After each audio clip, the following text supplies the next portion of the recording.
terrifying plunge from the 401 and saying goodbye to a slain bank employee.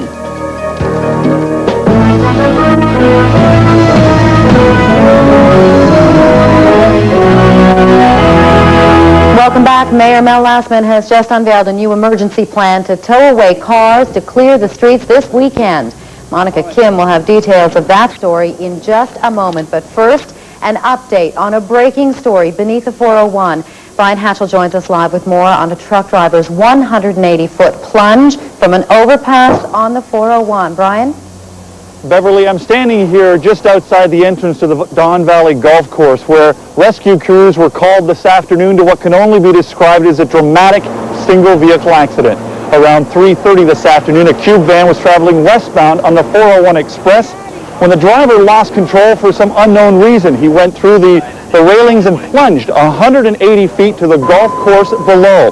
Now, paramedics found the vehicle upright on its wheels with the passengers, a father and son, conscious and strapped into the cab. Now, snow caused a problem for the paramedics because they had to track about 500 to 600 meters to the scene. So they called in an 8-wheel drive Bison vehicle that the military have in town because of the recent snowstorm, and they couldn't get their vehicles in. But the Bison itself also couldn't reach the scene because it couldn't cross a wooden walkway on the golf course. So the air ambulance was called in. And now the 9-year-old boy in the vehicle was airlifted to Sick Kids Hospital, and his father, who was in his late 40s, early 50s, was airlifted to Sunnybrook, both with unknown injuries. Now, paramedics are basically calling this a miracle that the two survived, because it looks like the cube van, fully loaded, fell back end first. So it landed on the back door and came to rest on its wheels. They say if it had gone down cab first, the father and son could have been crushed. Beverly? Okay, thanks very much for that report, Brian. And a frantic rescue effort in Caledon this afternoon when a barn roof loaded down with snow collapsed on 8 thoroughbred horses. Marlene Trotter with that story. Caledon firefighters mounted a risky rescue operation to free the 8 racehorses trapped in their stalls when the roof collapsed. But it is a very dangerous situation being inside with tons of snow on the roof. The horses have got a bit excited at times by the noise of us shoring and start kicking their paddocks, and they have managed to drop the structure by about 18 inches since then in 3 falls, which has completely unnerved most of the firefighters. Nevertheless, the firefighters extricated the horses one at a time, much to the relief of grateful owners. I guess they had to take the chainsaw to get them out. This one here in the green blanket had about this much room for her, and that was it. The rest of the roof had caved in her stall. And without the blanket, you see all the rips and tears on the blanket, that steel would have gone into her back. She's in shock, Joe. What? She's in shock. The firefighters needed the help of a veterinarian to calm the highly excitable thoroughbreds. As we get to working on each one of the stalls and the noise seems to unnerve the racehorses, then we manage to squeeze him in to tranquilize it, and that gives us about 30 minutes. The weight of the heavy snow brought the roof crashing down, caving in the walls. It's a reminder to everyone that many beams were never meant to hold this accumulation, and this accident could have been much worse. This is in bad shape. I know. One horse is seriously injured and may not make it. The stable has 80 stalls. Luckily, only 8 horses were inside. Marlene Trotter, Global News. Now to Monica Kim at City Hall with the mayor's new snow emergency plan. Monica? Well, Beverly, Mayor Mel Lastman held a news conference here at City Hall just a few moments ago to say our major streets are now clear, but our side streets, they're still a mess. So he's come up with a plan to clear them this weekend. We've got victory over the storm. There's no two ways about it. Toronto Mayor Mel Lastman says starting at 8 a.m. on Sunday, all vehicles on side roads must be moved so the streets can be plowed. The roads have to be cleared, otherwise they're going to remain dangerous. Residents will be given 4 hours notice by police and military reservists knocking on their doors. Those not moved will be given a friendly tow. That would mean the tow would be at the city's charge and to a safe location. Meanwhile, with more snow expected over the weekend, the city has declared another snow emergency, the 3rd in 3 weeks. That means for the next 72 hours, all cars parked in designated snow removal areas will be tagged and towed. but there will be free parking in city lots and schoolyards from 10 p.m. to 5 a.m. The parked cars and traffic have been the biggest impediment to snow clearing efforts, but the city says today's extremely light traffic has been a godsend, and most major streets are now clear. There hasn't been a rush hour this morning, and I would imagine as there aren't too many people in downtown, there probably won't be a rush hour going home. City crews are exhausted from working around the clock, and today they got some help from dozens of military reservists who dug out bus shelters. But 400 soldiers are still on standby at CFB Downsview. During a visit to the base this morning, the mayor deflected criticism that he has overreacted by calling in the military. Better safe than sorry. And if you don't like it, it's too bad, because the safety of the people of Toronto is more important than anything else. And I don't think I pressed any panic button. With another snow emergency in effect, the city says all garbage and blue box collection is canceled until Wednesday. Now, Beverly, I know it seems a little premature to be talking about a thaw in the midst of all the snow, but temperatures are expected to climb into the plus range by Monday, and the city is afraid that our snow emergency could turn into a flood emergency. So what they've decided is that if a thaw does start to happen, they will redirect all resources on Sunday night to digging out those catch basins to release the water. Bev? Okay, thank you, Monica. Well, the plan comes not at all too soon for commuters who struggled for another day getting to work and then back home. Jacqueline Milcharek has that story. Some strapped on their skis, others strapped on their overnight backpacks and faced the snow head-on. But trudging through the white stuff is still a major challenge, with most side streets yet to be plowed. And if you think the better way's any better, think again. The TTC is still running shuttle buses between Islington and Kipling, Woodbine to McCowan, St. Clair to Downsview, and Eglinton to Bloor. They're hoping to reopen Spadina to Wilson by tonight and hope that all systems will be back to normal by Monday. GO Transit is experiencing delays of up to 1 hour on its Lakeshore Line trains. Buses an hour behind as well. Highways remain relatively clear, but on and off ramps remain treacherous. At the airport, major delays and cancellations, with snowplows working overtime and planes constantly pulling in for de-icing.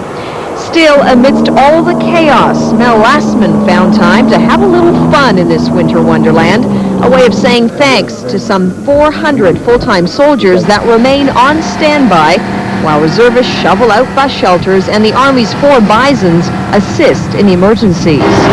41 the lady who was suffering from a heart attack, and they couldn't get the ambulance in there. They helped 2 other people as well, and you know, even just one life is worthwhile. And it's better to be safe than sorry, and I am just proud of our armed forces. Jacqueline Milcharek, Global News, Toronto. And you're watching Toronto's most comprehensive storm watch coverage. More on the weather coming up. The so-called van bandits may have struck again. A TD Bank was robbed late this afternoon in Mississauga. However, this time, 4 masked suspects made their getaway in a sedan. In at least 10 similar robberies, 4 masked men drove off in a van. The men were armed, but there are no reports of injuries. Well, funeral services today for Nancy Kidd, the Brampton bank worker killed by the van bandits on Monday. Sue Scambatti reports.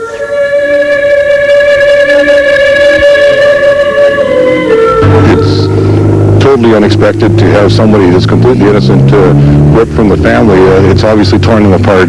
There was Nancy Kidd's devastated family, her husband, her daughter, her son.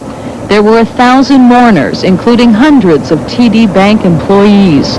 They wore green ribbons for their murdered colleague.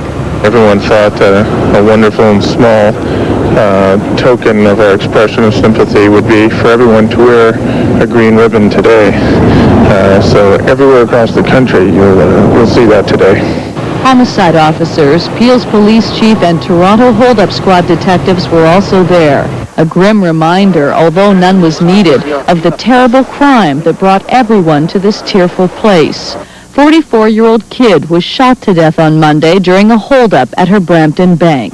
Father Gregory Ace said Kidd's death came from evil. He told her family, "All of us can't possibly imagine what you're going through." Kids' niece Sherry Trent sobbed as she eulogized her Aunt Nancy as the best mother in the whole world.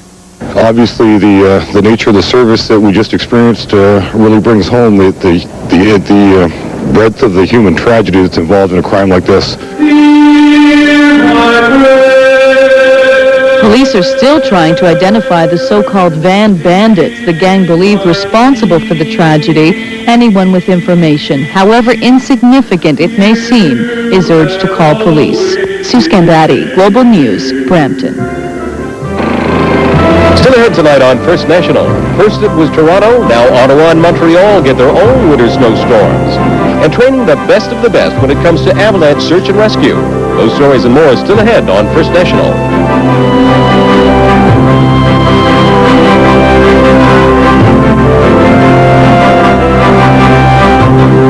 Well, it will likely be a while before the snow melts and your poor back recovers from all that shoveling.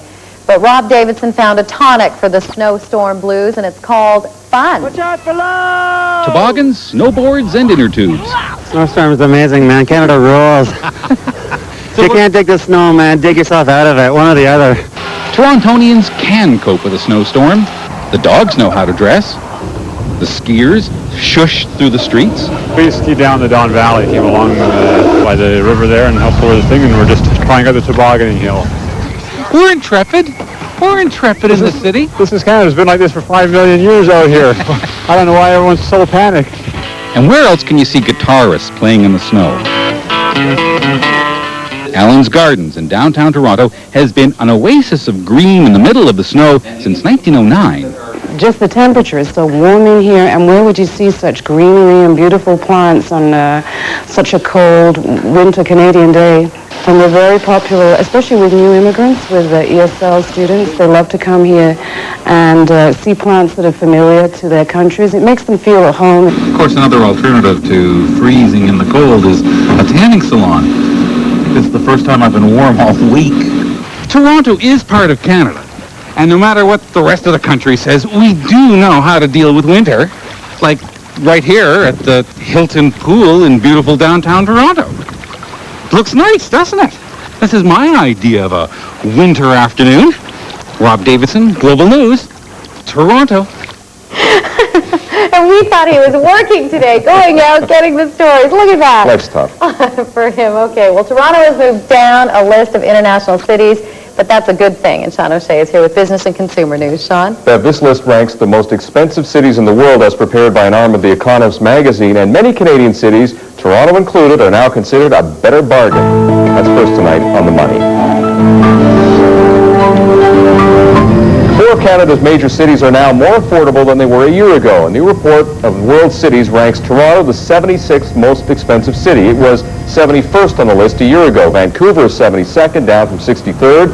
Montreal and Calgary are also less expensive than a year ago.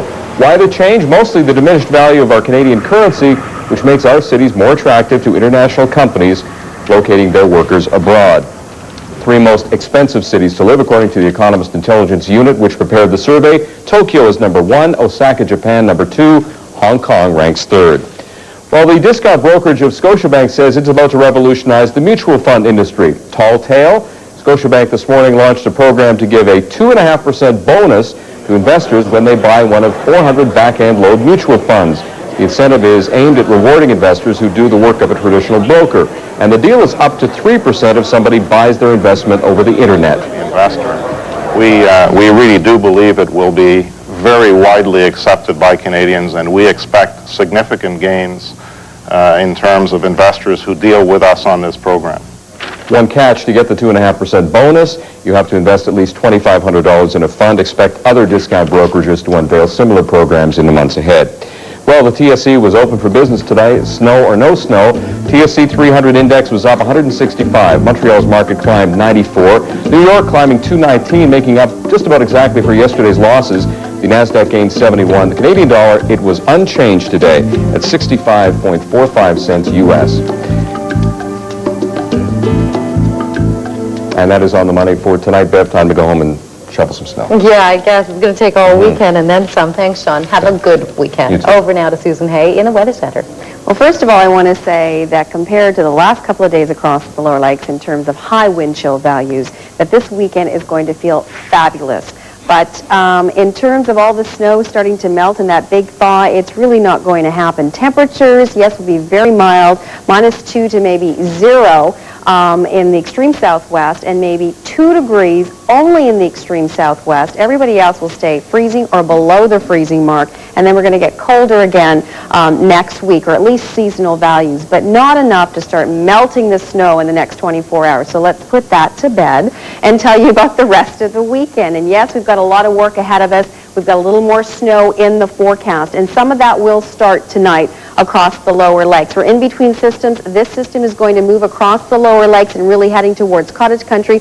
Most areas the next 24 hours may see anywhere from 2 to 5 centimeters of snow tops, and that's what we're saying at this point. But the wind speeds going along with that out of the southwest, getting into the very nice mild southwesterly flow, not too mild, picking up to 70 kilometers per hour across south central Ontario. So all that snow out there is going to start drifting and blowing tomorrow morning by midday, reducing visibility. It's not that we're going to see a lot of snow accumulate, but it's that plus what's already out there. Let's head into our Sunday. Temperatures starting to climb. We're at least seasonal in most areas. We've got some sunshine going around too, but we've also got some flurries in the north, the northeast, and towards the far north. The start of next week, temperatures pretty good here. -2 to -10 degrees. Some sunshine moving in to Thunder Bay and over to the far north, and everybody else seeing some very, very light snow. We're not putting on any amounts at this point. And then by Tuesday, still looking pretty good, getting a little bit colder here, but seasonal for Thunder Bay and Timmins. Very nice day in the far north, some sunny breaks in the extreme southwest, as well as south central Ontario. But considering the last couple of days, this is a very nice forecast. Snow ending tomorrow morning in Toronto, but not before we see 2 to 5 centimeters, and then partially clearing up by the afternoon.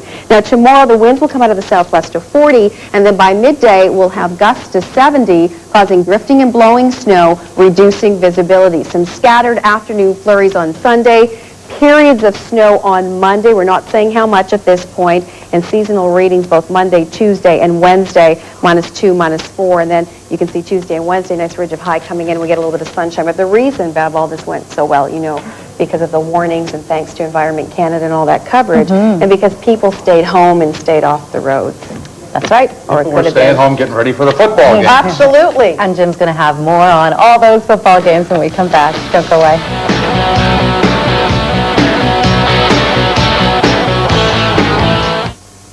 Production assistance provided by the BD Ultrafine 3 5mm mini pen needle. It's the shortest and thinnest, which makes it perfect for first-time insulin users. Choose comfort. Choose BD. Look at this! It's like we found lost treasure. We're like Robin Hood. Do you want to keep it? The New York Times calls a simple plan flawless storytelling. It's gripping, a chilling thriller, says the Los Angeles Times. Siskel and Ebert call it razor sharp. 4 stars. One of the year's best films. Relentless suspense, says Newsweek. These are the best performances of the year. A simple plan is simply brilliant. Now playing in select theaters, January 22nd everywhere. And we as farmers have tried to put nature back into nature. What makes a perfect egg? That's the perfect egg. On our farm, they're all perfect. I like scrambled eggs and omelets. This is how I scramble my eggs. What's good for you in an egg is, I don't know, everything. Eggs are excellent. Eggs are good for you. It's all natural. We take from the land, we put back into the land, and nature's perfect eggs from our farm. Eggs, goody goodness.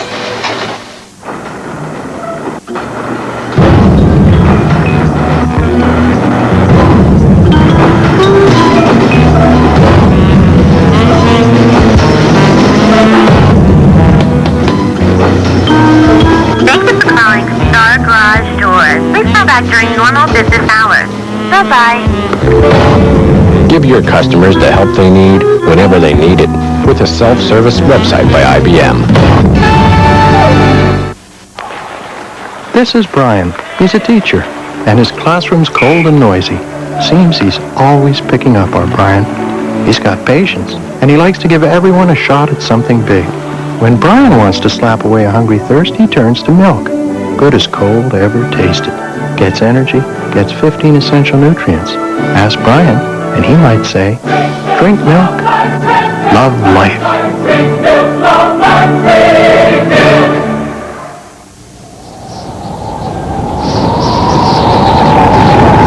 There are 4 major oil companies that sell gasoline in this country. 2 have their world headquarters in Texas, 1 in Holland, and 1, the one you're looking at right now, in Calgary, Alberta. Now, which one do you think has a better understanding of what you have to drive through this winter? Super clean winter gas, only from Petro-Canada. You have to live here to get it. This Petro-Canada Road Report is brought to you by Super Clean Winter Gas, a dual protection formula only from Petro-Canada, Canada's gas station. Driving conditions in southern Ontario are poor in the aftermath of winter's latest blast. The QEW is bare with snow-covered slushy and icy sections from Toronto to Burlington, then bare with snow-covered slushy and icy sections to Fort Erie. The 401 to Windsor is bare with snow-covered icy and slushy sections, becoming bare east of Windsor. To the east, the 401 is bare with snow-covered and icy sections to Trenton, then snow-covered and snow-packed through to the Quebec border. Highway 400 is mostly snow-covered with icy and slushy sections to Barrie. Further north, Highway 11 from Barrie to North Bay is partially snow-covered to snow-packed with icy sections. And Highway 69 from Barrie to Sudbury is partially snow-covered with snow-packed sections. Drive carefully, everyone, and that's your Friday Winter Road Report. And now over to Jim with sports. Thanks, Bev. Hi, everybody. Given the letdown of too many Super Bowls, Sunday's card likely the best Sunday of football the entire season. The conference championships. The day starts with Minnesota hosting Atlanta, both combining for 3 losses all year. And Vikings coach Dennis Green makes no bones about it. The Vikings have not seen the likes of the Falcons this year. This is the best team we're going to face all year. We think they're better than Green Bay. We think they're better than Dallas. We think they're better than Arizona. And so that's going to be our approach. When you're playing a team that has the second best record in the league, that you'd ever take them for granted. I don't think that's a remote possibility. Atlanta's a 14-2 team. You don't get like that just from being lucky in this league. You have to be very talented and very disciplined, to be able to beat some of the teams that they've beaten this year. And, this is going to be like a clash of the Titans. Meanwhile, the AFC Championship game follows that game. Denver looks to advance to the big game for the 2nd year in a row as they host the New York Jets. Jets head coach Bill Parcells feels if his team doesn't make too many mistakes, things might not turn out the way they are supposed to. I don't think, as a coach, you kind of get caught up in too much of what's supposed to happen. I think you just try to evaluate your opponent and make a plan as best you can and try to have your team ready to execute that plan, and then keep reminding them of what causes them to lose these games, and hopefully you don't do very many of those things so that if the team you're playing beats you, that's what they have to do, that you don't give the game to them. So here's the card on Sunday. Atlanta at Minnesota, 12:35. New York at Denver, 4:05. Fasten your seatbelts.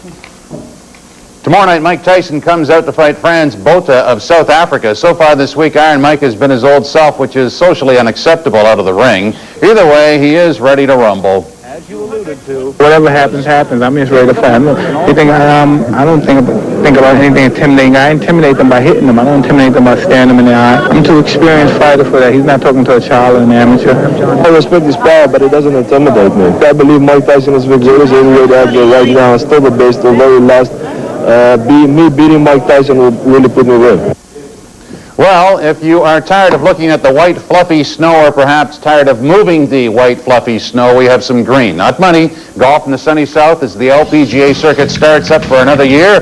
And this is Orlando, Florida. Nice and green, clear skies, warm temperatures, all that stuff that we miss. Nadine Ash on the 165-yard par 317, and it stops inches from the hole. She's not a factor in this tournament. Look at the grass, my goodness.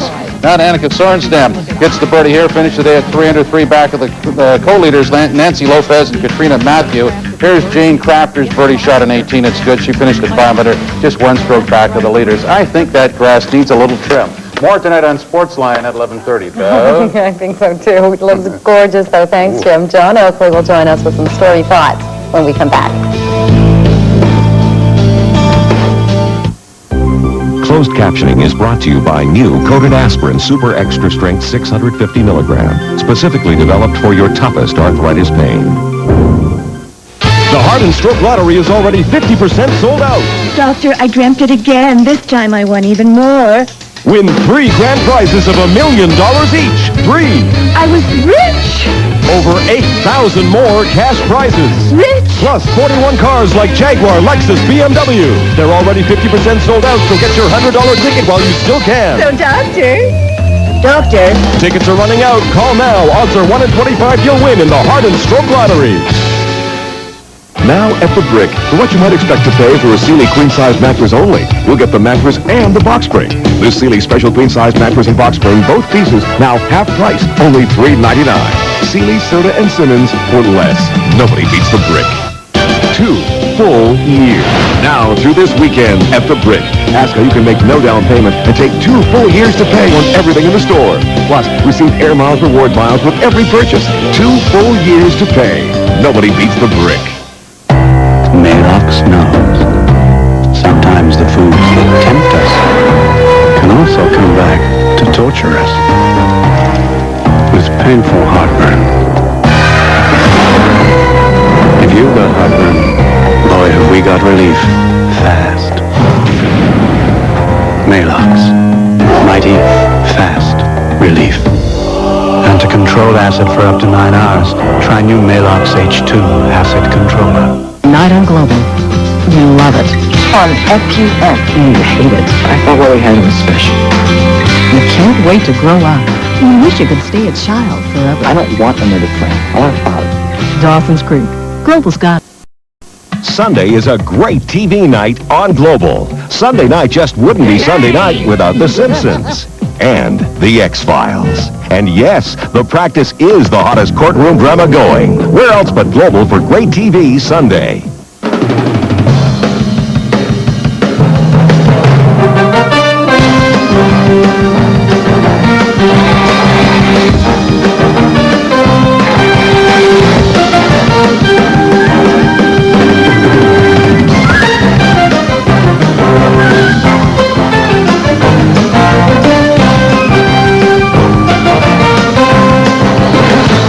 Just a bathroom tissue, quilted for the softness you need. Helicopter assistance provided by the Toronto Sun. Hard-hitting local news. See what the Sun comes up with tomorrow. Well, from the storm to the clean-out, Toronto's most comprehensive storm coverage continues tonight on Global News at 11 with Jacqueline Milcharek and Robert Fisher. Robert? Bev, like you, we'll be continuing to watch the fallout from Megastorm 99 and the city's weekend plans for the big cleanup. Thoroughfares are clear. As you've already reported, they'll concentrate this weekend on those tiny side streets. We'll have a progress report for you later tonight. Join Jacqueline Milcharek and me for all the day's news, plus Susan Hay in the very, very busy SkyTracker Weather Center tonight at 11. Bev? Okay, thanks, Robert. Well, you may not believe it now, but John Oakley says one day you'll look back fondly on the winter of 99. Here's Oakley's Toronto. It's being called the storm of the century. Of course, if that's anything like the trial of the century, it doesn't mean much. We've already had 3 of those this decade. Still, as storms go, young people would do well to remember this one. Just as every generation has its milestones, the cataclysm of 99 may prove to be the high water mark for this generation. Maybe even literally in April. One day, in the year 2054, with your great-grandchildren gathered at your knee, you'll be able to regale them with the same kinds of stories you once rolled your eyes at, listening to your own father, or his father. Come on, Granddad, chugging contest with the Red Baron? You'll have them spellbound with your eyewitness accounts of snowdrifts rising up to almost obliterate street signs, mesmerized when you relate that they even had to close the schools, and it had nothing to do with Mike Harris. They may not believe you. And when you tell them that the mayor had to even call in the army, they'll look at you with incredulity and say, "Come on, Granddad, Canada had an army?" As a postscript, how do we let Montrealers know we want our blankets and generators back? They're mocking us for complaining about this bitter blast of winter. So much for that je me souviens stuff, I guess. For Global News, I'm John Oakley. You think you'll remember it fondly? Oh, yeah. All the shoveling. I won't. After being snowed in, everyone have a safe and happy weekend. You can listen to John Oakley weekday afternoons from 1 to 4, but Peter Kent is next with First National. Bye-bye. Good night. See you at 11:30.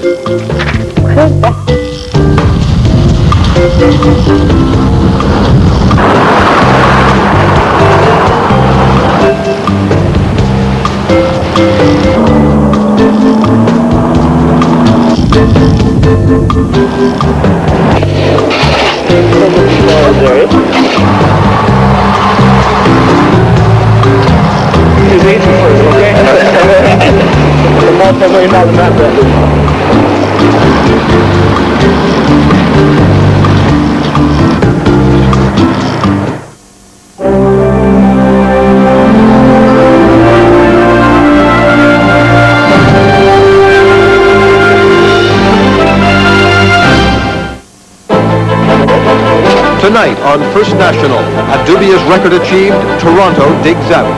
Storm-confident Montrealers take a few hits of their own, and West Coast Avalanche dogs dig for life. From Global News, this is First National with Peter Kent.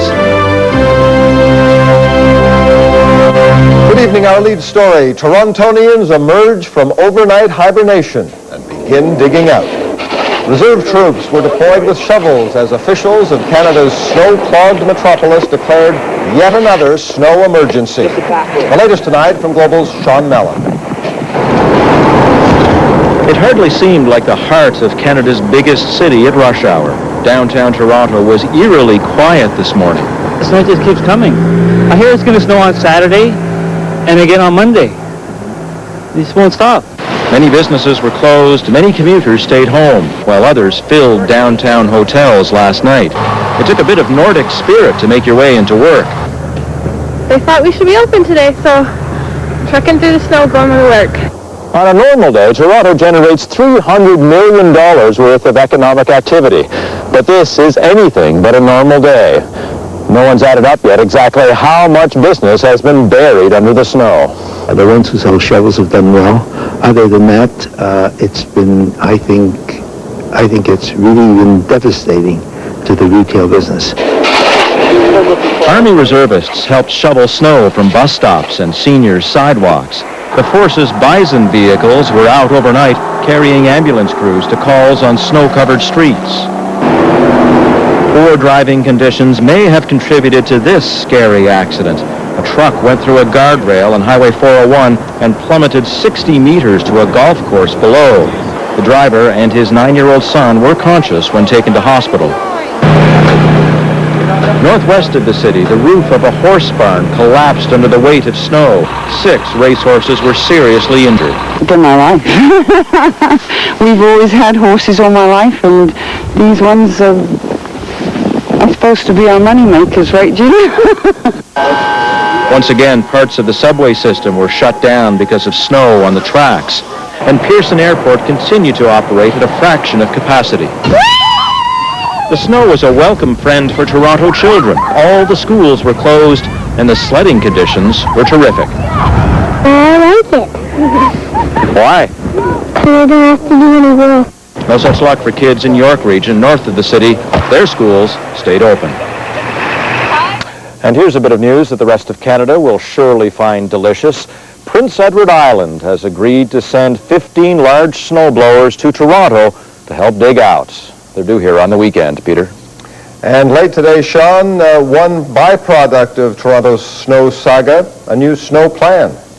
Yes, the mayor has been concerned all along about the residential side streets. Those few that have been plowed are down to one lane because of the large snowbanks on either side. Starting Sunday, they're going to try something different. They're going to give residents 4 hours notice to move their cars off those streets. And if they're not able to move them off, they're going to offer something called friendly towing. That's called pulling you out without giving you a ticket so that the snow crews can get in and clear off those streets. Okay, thank you, Sean. Global Sean Mellon. And some hard-won statistics out of all this for weather-weary Toronto. Environment Canada says the city has received more than 120 centimeters, about 4 feet of snow in the past 2 weeks. That surpasses the previous record set in 1871 of 111 centimeters for the entire month of January. That final blizzard that pushed Toronto's numbers into record territory also dumped up to 25 centimeters on the Ottawa Valley. But as Global Jacques Bourbeau reports, folks in the capital region took it in stride. The people of Ottawa woke up to a big blanket of snow, but they have an advantage. They're used to it. For example, you might think this car is stuck, but the driver wasn't about to let a few snowbanks get in his way. The storm did cause some problems. Most school buses in the region stayed parked because of the slippery roads. Although in West Quebec the kids were not as lucky, their buses were still running. Road crews spent the night plowing and sanding, and by morning most streets were passable. You know, this is an average snowstorm for us, and we'll cope with it, and it'll look like a different city tomorrow. It'll look like Starter.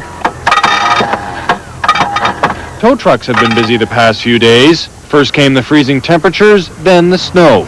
It all makes for long days of giving boosts and towing cars to the garage. Yesterday, the intense cold, we had absolutely every staff member here during the course of a 24-hour workday. And today, we're going to run at that same rate. This huge wall of snow behind me shows just how much of the white stuff has fallen on Ottawa this winter. And with today's storm, we're getting close to setting a new record for snowfall in January. Jacques Bourbeau, Global News, Ottawa. And the same storm system swept into Quebec overnight, snarling traffic and closing schools. Nothing close to setting a snowfall record, but as Global's Colleen Thorpe reports, Montrealers are concerned more with form than volume in coping with heavy weather. With an accumulation of 72 centimeters of snow in January, Montreal has a way to go before it catches up to Toronto. But if this is a case of one-upmanship, Montrealers say their survival skills are top-rate. I think we're in better shape than Toronto. Just goes to show that in some respects, Montreal can hold its own and better Toronto. Drivers on Highway 15 north of Montreal didn't manage to hold the road, though. The driver of this diesel tanker lost control. 30 cars were involved in another pileup, backing up traffic for hours. Flights were canceled at Dorval Airport. Government offices were closed in Quebec City. So were most schools. But some school boards miscalculated, opening in the morning only to close a few hours later. Teachers had to scramble to contact parents. The kids weren't complaining. My parents aren't home, so we're just going to fix ourselves a lunch and just do whatever we want. The 30-plus centimeters of snow that hit many parts of the province today, combined with yesterday's bitter cold, caught some people off guard. I was going to say, oh no, we're also au courant, and Montrealers know about the cold, they don't care, they don't get frostbite. But it turns out I was wrong. In the last little while, we've actually had a fair significant number of people coming in. With all the shoveling, people were huffing and puffing, but most of the complaints were good-natured. I like this year better than the ice storm, that's for sure. And the legacy of that ice storm is an acute awareness of the wrath of Mother Nature, Peter. Colleen, how does this awareness manifest itself these days in Quebec? Well, certainly everyone knows that the weather can change any minute, and they're looking up to the sky to see if there's going to be ice coming down. I think Montrealers can write a survival book on how to survive if they miss electricity. They've stockpiled their generators, and certainly they're watching their consumption of electricity. Yesterday, when we heard that Hydro-Quebec had consumed the most power yet, people started to turn their lights off. So there are not too many smug comments from Quebec here towards the people of Toronto. Okay, thank you, Colleen. Global's Colleen Thorpe live tonight from Montreal. The Maritime region is getting its share of the snowstorm's misery. The RCMP urged motorists to stay off the roads in parts of New Brunswick hit by up to 25 centimeters of snow. The snow has given way to freezing rain and rain now and is expected to continue into Saturday morning. In Philadelphia, not even the ducks were prepared for a blast of freezing rain. Travel was slowed on wet and icy roads. Hundreds of thousands of people were without electricity across the U.S. Northeast. In Washington, D.C., federal employees and school children were given the day off because of the ice storm. Emergency rooms at area hospitals were swamped with people who fell on slippery sidewalks. To tell the truth, American senators line up behind their president and Monica Lewinsky. And man's best friend, may be your last best hope in surviving an avalanche. Stay with us.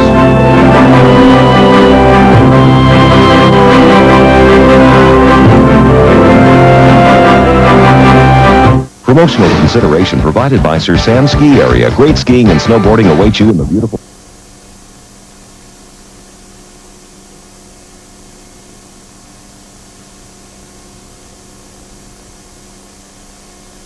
$19.99 Ford Windstars in the McCain Win-A-Winstar Sweepstakes.